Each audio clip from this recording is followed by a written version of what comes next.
All right, what's going on, Swoopers? Welcome back to another episode of Swoop Luke.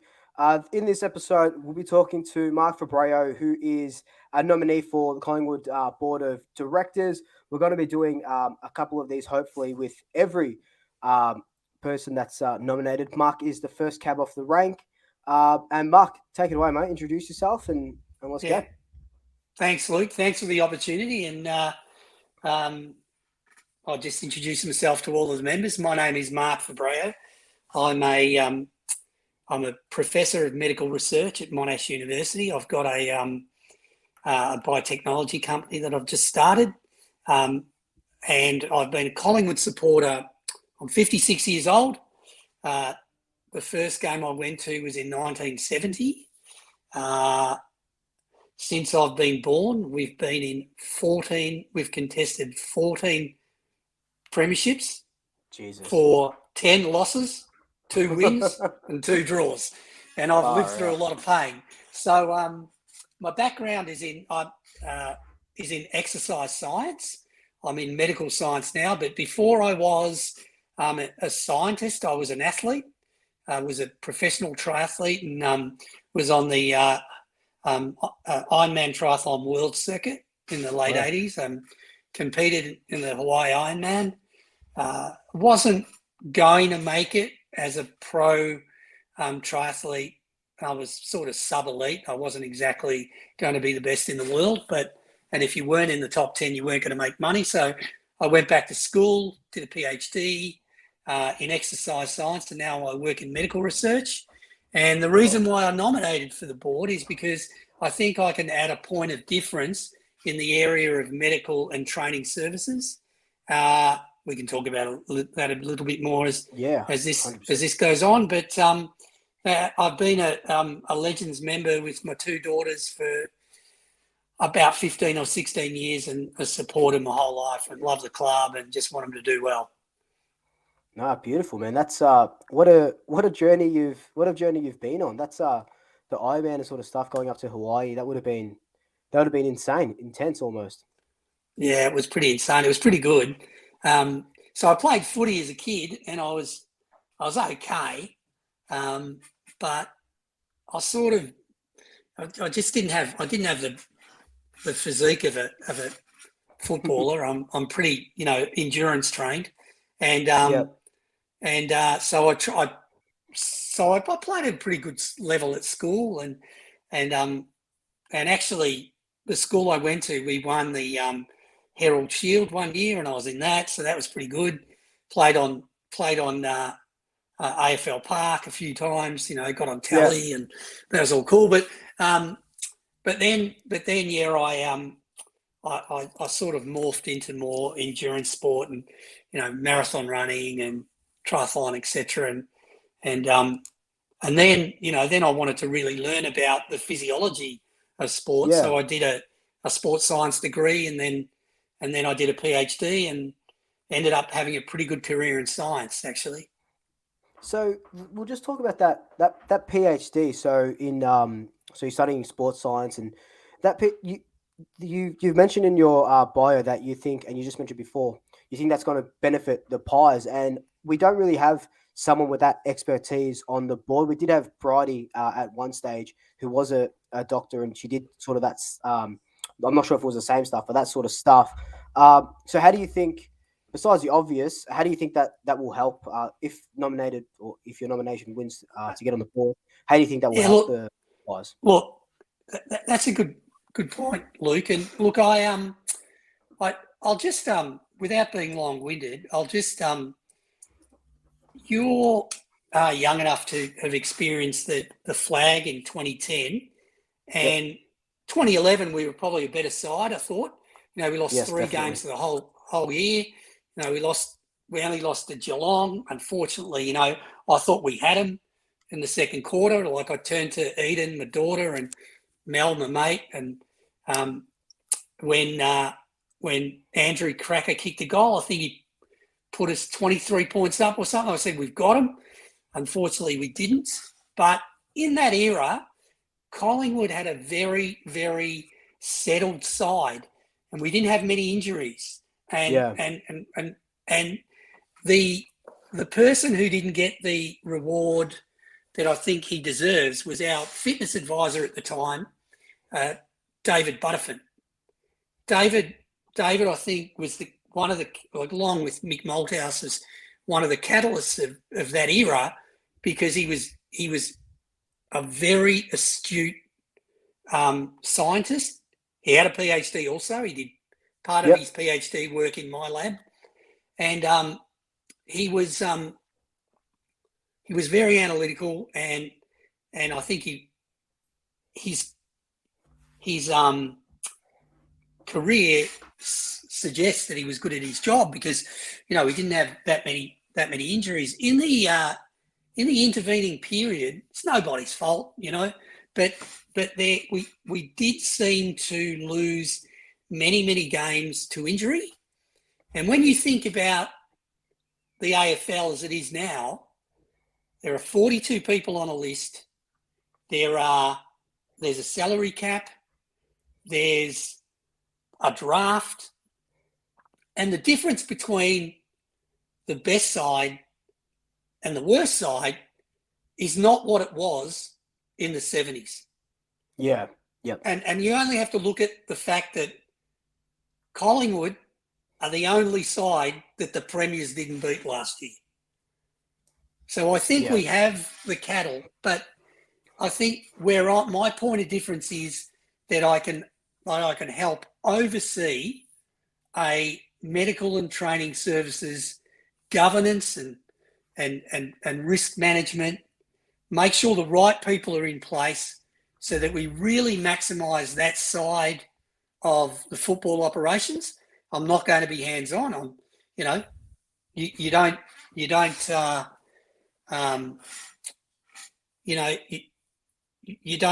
tell a postman how to deliver the post. You just make sure you hire the best postman. Yeah, so that's my point of difference. I think Bridie had the experience in that.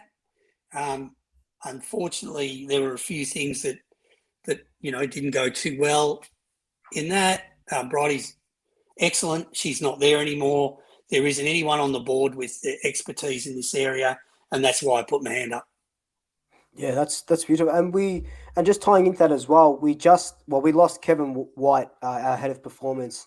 This year went to North Melbourne. We just signed Jared Wade from the South Sydney Rabbitohs. So is that someone you would kind of work together with if you were on the board, like that high performance manager? And I think so. I think that you'd never tell Jared how to do his job. You oversee, but rugby league is a very different sport than AFL. Rugby league is not a 360-degree sport. I'm sure he knows all of this. I'm sure he is super on top of the fact that there's no way that Ryan Pappenhausen would run the same number of Ks in a game as Jack Crisp, who runs 16 Ks a game. So it's a different, but I'm sure that Ryan has that all in hand. But I would be there, if I was on the board, I'd be there to perhaps oversee that area and mitigate risk in that area too, because not only is the fitness services important, but medical advancements are important, and you only have to look at another club in recent history, not our club, to see that if the governance over the medical program is not doesn't have good oversight, then that could be catastrophic for a club. Yeah, definitely, and we've seen that over the last few years. Like you said, there was a period where we were pretty light on injuries, and then there's not rumors, there's conspiracy theories that it's all got to do with the ground that we train at Holden Centre being too tough, and that's why we got all these soft tissue injuries. But again, all conspiracy theories. But you're right, we do have that. We've seen it last year. We've seen it with Darcy Moore, all these hamstrings, and and it's just those soft tissue injuries. Do you think that that's something that not is preventable because it's always bound to happen, but could we see it lessen to an extent? You're right. You cannot mitigate bad luck, but you can mitigate good management. And so, now there are incredible medical advancements that are being made where there's a lot of I don't want to bore your audience with geeky science, but we have we have a new age of big data and how to gather data and then how to use that data to predict outcome using machine learning, using artificial intelligence, using algorithms. So you could never help bad luck, but to a certain extent, you make your own luck. Yeah. So I think that it's an area that I can just present myself as a point of difference. Yeah. No, we love that. That's good.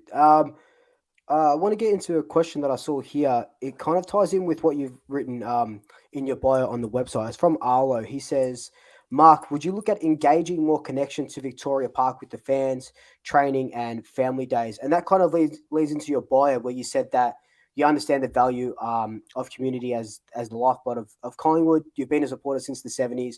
You've been to Vic Park. Is that something that we could see, kind of, with COVID in mind as well? Yeah.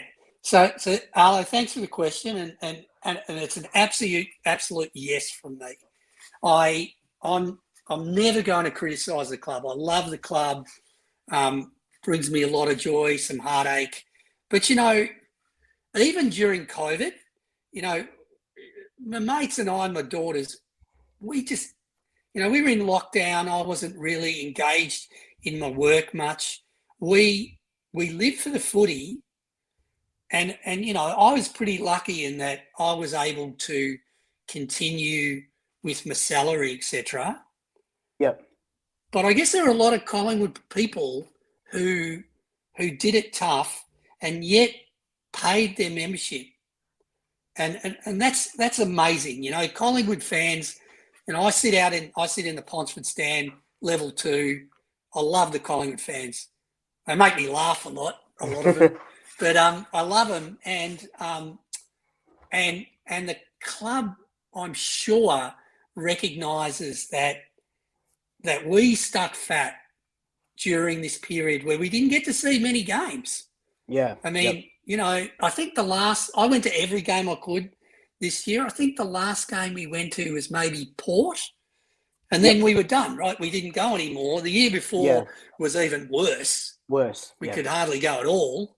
And so, we need to give the members back.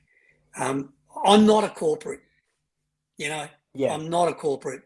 I'm a supporter that sits in that. I have a lot to offer, and I'm in the wheelhouse. I'm good. I'm educated, but at the end of the day, everyone who's putting themselves forward, Luke, is a fan.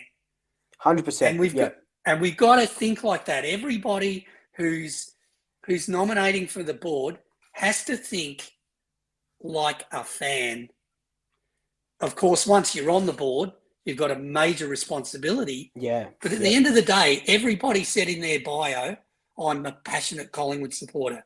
Well, there's 70 or 80,000 paid up members, and they need to be looked after. So that's something that also is on my platform. Yeah. No, that's exactly right. Look, and with the nominations and who can vote and stuff, those 78,000 members, only a small majority of them have that voting right, if you will, because they're legends and social club, and they're in that voting category. So pretty much, how would you engage those members that aren't voting for you, and not to address the elephant in the room, which is we haven't had this sort of thing, this nomination in God knows how long? People haven't presented to the board, and now we're getting 11 nominees into, I think, 4 positions. Yeah. So it's gone to a democratic vote for all intents and purposes. How do you see yourself representing the? I'm just pulling numbers out of my head. The 60,000 members that don't have that voting Okay. right. So just on the record, the Constitution is what it is. The club constitution is that it's the one above legends, the Section 5. What is it called? That's There's the social So the Club 5. So there's Club 5. The Club 5. Yep. There's legends and there's their social club members. That's the Constitution, and whether or not the Constitution changes or not is not up to me.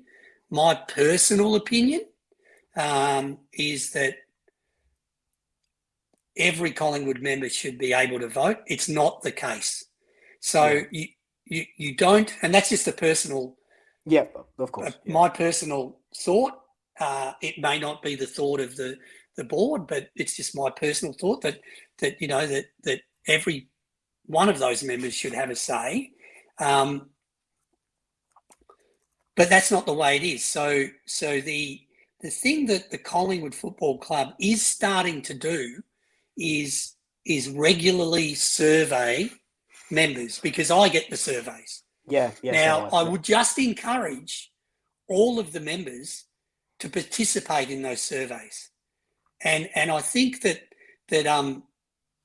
the club will recognise. I'm very confident the club will recognise the contribution of the membership, because without the membership, a club is going to be in deep financial bother. Now, there's a soft cap and there's a salary cap, and so it's fairly equalised. But in terms of maximising the assets that the club has, investment, etc., that's on the back of the membership dollar. And so the members, I'm very, very conscious of the fact that that all members need a voice in one form or another. Yeah, 100% agree. And there was a good article in the Age. Yeah, it was Jake Niles' article. Jake Niles. Yep. Yeah, that he was wrote really, an article, and it was on the fact that Barry Cassidy, who is a fairly high-profile supporter, can't be nominating. Now Barry Cassidy is a person whom I have enormous respect for as a former journalist and as a Collingwood supporter, and he's very salient on Twitter, very active on Twitter, and I have enormous respect for him, and it's a pity, So that Jake's article was on the money, I think, but the fact of the matter is, Luke, that's not the Constitution. Yeah. And so we have to abide by the Constitution of the football club, but we can't forget about those members that don't have a vote, because they're just as important. Exactly. I think you just hit the nail. You just hit the nail on the head. 100%. Look, we won't keep you much longer. I do want to mention, and I'm going to talk. Whoever joins me on this chat, I'm going to talk about, because I didn't notice it in all the bios. The biggest elephant in the room at the moment is the Do Better report. I know you guys were limited to 200 words per bio on the Collingwood website. Did you want to thoughts? How are you going to be working with or how would you work with the Do Better report and that committee?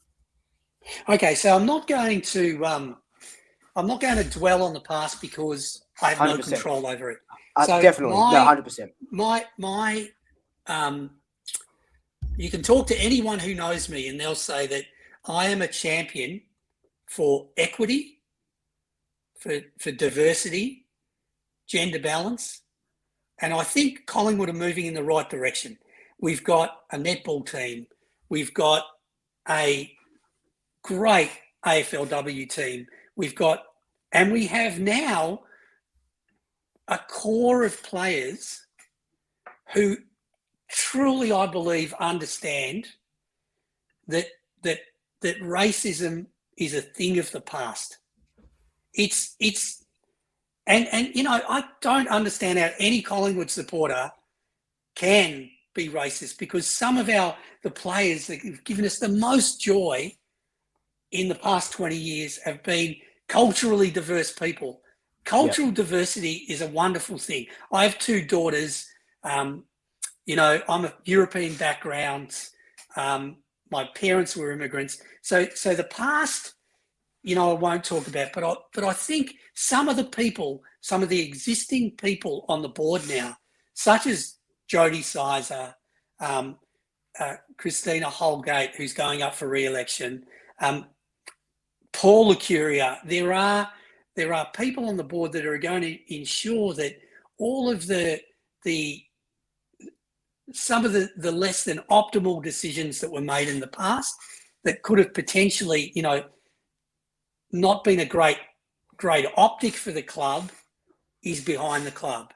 And look, I think that the intention of the Do Better report was great. Maybe the execution wasn't so good, and I'll just leave it at that. But I think we are a culturally diverse champion of equality club. We're a grassroots club. We're a working class club. Yep. That's what I love about the club. That's Mark, perfect, mate. Couldn't have said it any better myself. Thank you for the chat. I'm going to leave you with one question before we say our goodbyes. Collingwood Premiership in the next 5 years? Yeah, I honestly think we can do this, and I'll tell you why. Tell me. I have so much faith in Craig McRae. When Lee Matthews took over, the Brisbane Lions, they finished last in 1999. 2 years later, 98 they were last, he took over. By 2001, they'd won a flag, they won 3. Mick Malthouse took over Collingwood, 1999. By 2002, they were in a grand final. They had to come up against one of the greatest teams of all time. And if we had score review in that 2002 grand final, Pebbles kicks that goal, we win. So I think if you get the right coaches in place, if you get the right board in place, and if you get the right people on the staff in place, we definitely can win a flag in 5 years. Go Pies. That's what we like to hear. Mark, thank you so much for being the first cab off the rank. We all really do appreciate it. Chat, thank you so much for having us. Mark, you can find Mark's bio on the Collingwood website, a bit more of a write-up on him. And if you can vote, make sure you go out there and vote. But again, Mark, thank you so much. We all really appreciate you jumping on, taking your time. Pleasure, Luke. Have a good evening. No worries, man. Thanks. You See you, mate. See you guys. Bye. See you, chat. Go Pies. See you, bud. Go Pies.